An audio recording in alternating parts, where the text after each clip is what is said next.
gas ଗୁଡ଼ାକ ନିଜେ ଆଜ୍ଞା ସରକାର ତାଙ୍କ ୟୁଟର୍ନ ନେଇଗଲେ ଗ୍ୟାସ୍ କହିଥିଲେ 5 କେଜିଆ ଗ୍ୟାସ୍ ବିକ୍ରି ହେବନି ବୋଲି ପୁଣି କହିଲେ ନାଇଁ ଆଇ କାର୍ଡ ଦେଖ ଆମେ ଯେଉଁ ତମମାନଙ୍କ ଜରିଆରେ ଆନ୍ଦୋଳନ କଲୁ ଡାକରା ଦେଲୁ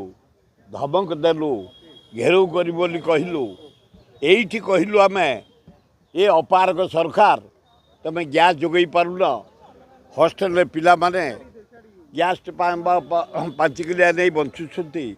ରୋଷେଇ କରୁଛନ୍ତି ଅଣ୍ଡା ସିଝାଉଛନ୍ତି ପାଣି ଗରମ କରୁଛନ୍ତି ଚାହା କରୁଛନ୍ତି ଗରିବ ଲୋକମାନେ କରୁଛନ୍ତି ତେବେ ଗରିବ ଲୋକଙ୍କ ତଣ୍ଟିକି ଚିପିବାକୁ ବସିଛ ଯଦି 5 କେଜିଆ ରିଲିଜ୍ କର ଆନ୍ଦୋଳନ କରିବୁ ଏ ମଲା ସରକାର ଅପାରଗ ସରକାର ବିକେଳରେ କାଲି ଆଲାଉ କରିଦେଇଛନ୍ତି ମୁଁ ଧନ୍ୟବାଦ ଦେଉଛି ଆମମାନଙ୍କ ଡାକରାରେ ବିଜେଡ଼ି କଂଗ୍ରେସ ଅନ୍ୟ